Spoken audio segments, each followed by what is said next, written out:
This video is all about how to use a garden incinerator and how it can save work at an allotment, although the principles apply at home too. But before you burn, check the regulations and rules that apply where you live. You don't want to cause a nuisance to your neighbours or burn anything that causes air pollution. The key point is that garden incinerators burn hot, actually very hot. Once they get going, they can burn through garden debris quickly, even wet material, saving you the time and mess of taking the material to a tip.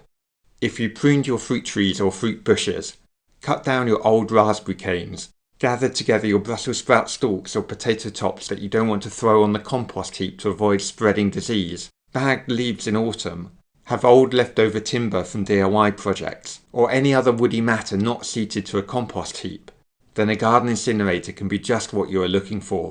The reason garden incinerators burn so hot is their excellent airflow. They have a big hole in the bottom and holes in the side that help a fire get really hot.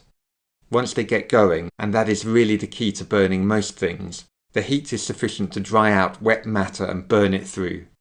When buying a garden incinerator, make sure that you have the legs, nuts and bolts that come with it.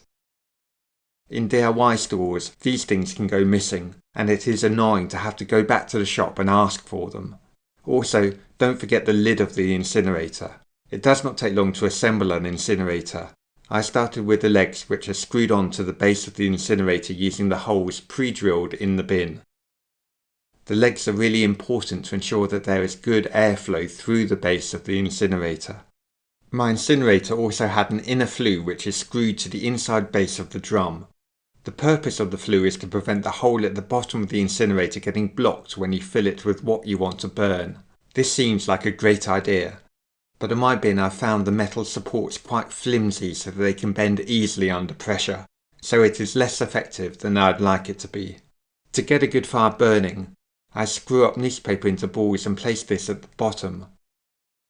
Around this I place some dry grass or small twigs, and then larger sticks and branches on top. Basically, just like you would when making a bonfire. If filled correctly with dry material, the incinerator will only take a few moments to light. I use long matches that can be poked through the holes in the side of the incinerator to light the paper. My tip is to make sure that you have some large pieces of wood to add when the incinerator gets going. You want to create a really strong hot fire before you start adding anything wet or green.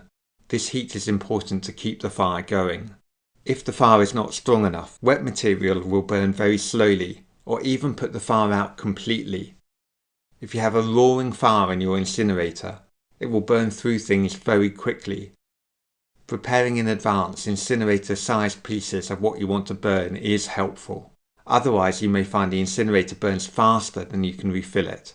Be aware that wet material can produce much more smoke than dry material.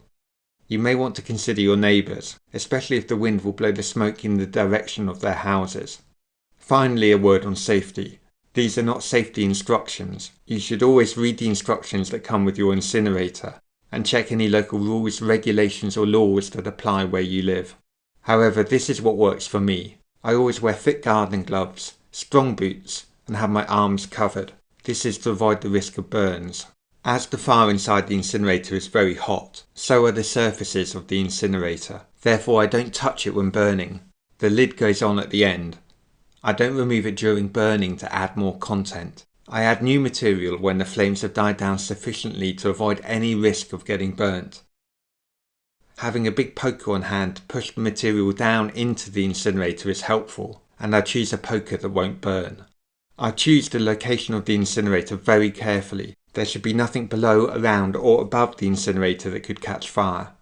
I stand the incinerator on paving slabs or bare earth. It needs to be flat. I don't want my incinerator falling over.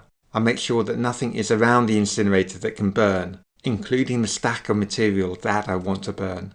This includes checking upwards to make sure there are no overhanging trees or branches that can catch a light. This is all because it is very easy when loading the incinerator for burning material to fall out of the top or bottom of it. These can set light to anything around it. Also, sparks can fly out.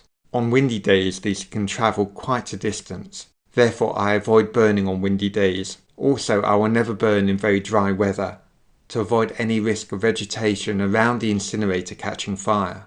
Fire can spread through dry grass. If in doubt, I don't burn.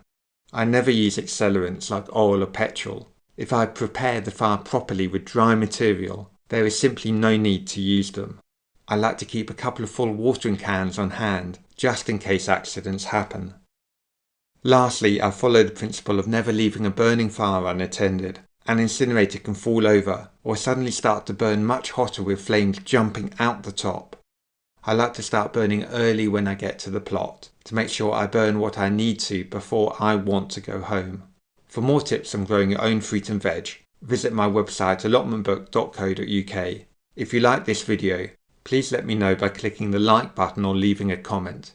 And don't forget to subscribe to the YouTube channel by clicking the subscribe button. After subscribing, click the bell to ensure you are notified every time a new video is added.